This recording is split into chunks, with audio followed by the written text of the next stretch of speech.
Okay, guys, so we're back again with our friend Gerald, and today he's going to bring us what? Nubamata. The deck profile Shiranui. for History Collection? Yes, Shiranui History Collection. All right, let's get into it. All right. Okay, today's deck profile is Shiranui Dominate for Post-History Collection. The deck's pretty simple, plays a lot like old Shiranui with just some V support. So, we're going to be running 2 Zonki. Zonki's really good because at the beginning of the turn, it lets you draw for a Soul Blast, as well as forces your opponent to play cards from hand, and you play cards from hand. Usually, the go-to card you want to play is Ungai, which makes your opponent 11k. That way, you can then dominate and actually hit. And there are some good combos for recycling this.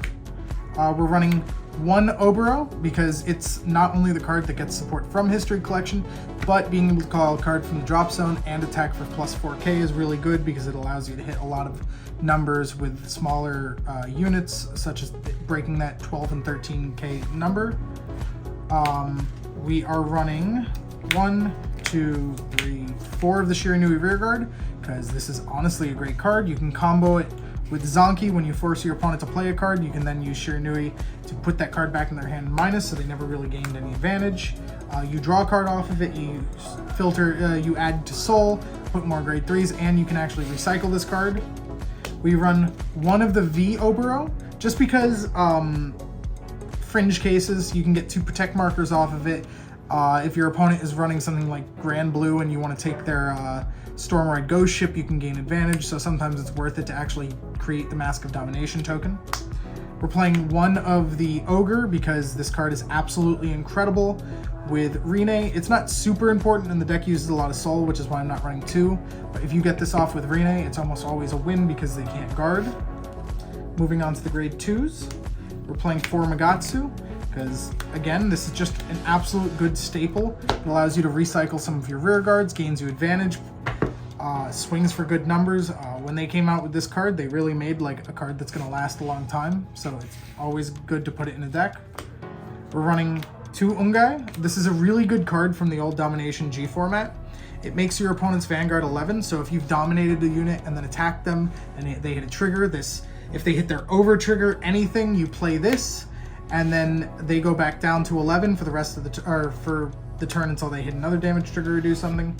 Unfortunately, it doesn't work like Thavas or whoever, but it's really, really good regardless because it allows you to open up all your plays. We're playing a small token engine in 2 and 2 of these. This one creates it for free and gives them boost for a soul, and these creates and gives them boost for a counterblast. That way you can change up which resource you need based on what it is.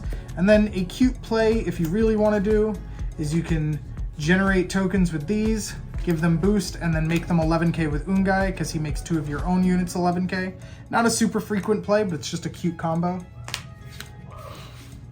Moving on to the grade 1s, we run 4 Unen, because this card just helps the absolute consistency out of this deck. It allows me to run a bunch of different grade 3s. If you don't know, his skill is when you ride a grade 2 on top of him, you reveal a normal unit grade 3, so you can't reveal the heal trigger. You reveal normal unit grade 3, search your deck for a grade 3 with a different name, and then put any unit from your hand on the bottom of the deck. This is also good if you opened up the over trigger. You can put the over trigger back onto the bottom of the deck. You can also just put the quick shield just for free. This is a really good card in the deck. Not only is it part of our small token engine, but when it's in the drop zone and you ride Zonki over Zonki, or if you ride Zonki over Zonki, or if you have this rearguard in Soul, and then when you ride a grade 3, you can counterblast, bind them, add this back to your hand, have more rear guards. You can add him back to your hand when you ride grade 3s. This deck rides grade 3s a lot because you get on-ride skills for the dominate of Zonki, so it's always worth it, and just recycling stuff is good. And like I said, it creates tokens, which is good advantage. Our little unflip engine is going to be 3 Sakura Fubuki and 2 Kokujo. This is good because it helps you cycle through your deck. It hits 11k as a booster. And unflips, it's probably one of the better unflippers in the game. And then this is good because it works on Guardian Circle. When you have no face-up damage, you unflip. And it works on Rearguard Circle, so you can recycle it for a lot of cases. The deck uses a lot of Counterblast and a lot of Soul Blast, so it wants that unflip. And then one Elementaria Sanctitude, because good card. For the triggers, we're running 1 of the the bind and soul charge or counter charge because RG guards counterblast and soul blast, and then 3 of the heal guardians because blocking early game is always useful. We're running 1 over trigger because this is just a really good over trigger. 3 draw triggers because we want to hit draws in this deck. Now, right now, these are the stride enablers, but they're going to be changing into the ones that are also draw triggers from History Collection and support Shiranui because they'll go into Soul, so they gain advantage and so on and so forth. Always good to be able to have crits and draws in the same card. We're running 2 unflipping crits from early G era, so it's a 5k trigger with 10k guard. But like I said, we really want the Soul and the counter charge, so these are important. And then we're running one that goes into Soul, but this will probably change again with History Collection into the Stride enabling one. It's really all preference at that point, but the number of crits is important just because we want to be as aggressive as possible. Going into the Strides, we run 1 Jacumesso. Jacumesso is good because if you generate those tokens, it draws you 2 cards, it gets a crit, gives your board power, multiple attacks, always good. You just need to be able to generate those tokens. And then another good combo card with Shiranui specifically is Yataga Lord. This card is really complicated, but it's always worth it. It's you choose 3 normal units from your drop zone, from your opponent's drop zone, and they choose whether or not to call them. If they don't call them, you get 10k to your front row and draw a card for each one. And if they do call them, they discard a card for each called. So just giving your opponent decisions that they can misplay on is always good. And if they don't call the cards and you get 30k and 3 draws, that's also incredible. There's of course no way we're not playing this deck without 4 Rine. Rine is absolutely amazing when you play it on top of Zonky. If you're at GB3, that first stride on Zonky's ability will get 10k and a crit. This takes 2 cards from your opponent's hand. They swing at them for 15k and crit. So this is usually like a -4 to 5. The main problem with this is it does get hit by, if they attempt to call a order, the card does not get called. If they try to call a marker, the card does not get called. So it's good to know that you need to play around that, because if they have them in hand and you know it, then you don't want to do that. You want to avoid when they have the quick shields or the Messiah tickets in hand, but always a good card. Mukuro is just an amazing card because you get extra drive checks. You can wipe their entire board. They can now guard because the new guarding rules. They don't need a Vanguard to guard, but they can't call G guards against this. So this is just good for board wiping.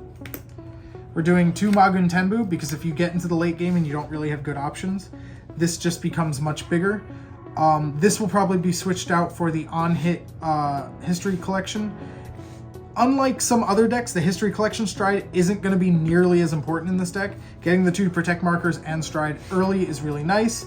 Forcing a discard whether or not you hit is always really nice, but it does come down to preference if you wanted to run it. I think you could get away without it. I'm going to be running it, but this is a good alternative. Mujin Lord is also a really good card.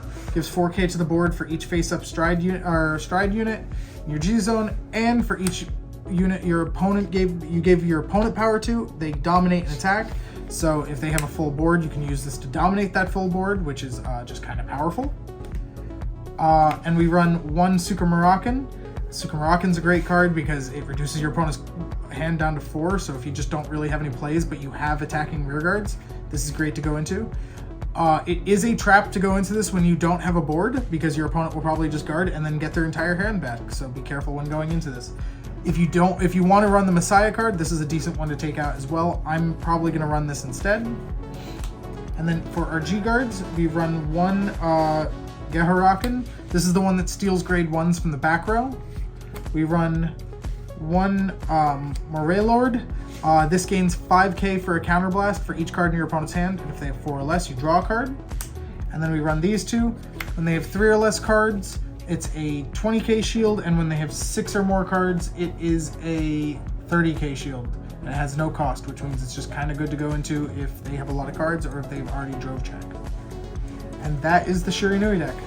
It is mostly meant for just versatile plays and outgrinding the opponent. Just a kind of good deck in general. Might be on the lower end of the tiers, but always fun to play. Alright, Gerald, thank you so much for this deck profile. Remember guys to hit that like button, subscribe, and click on that notification bell For all your trading card needs, go to kingslayercards.com. Thank you, and until next time.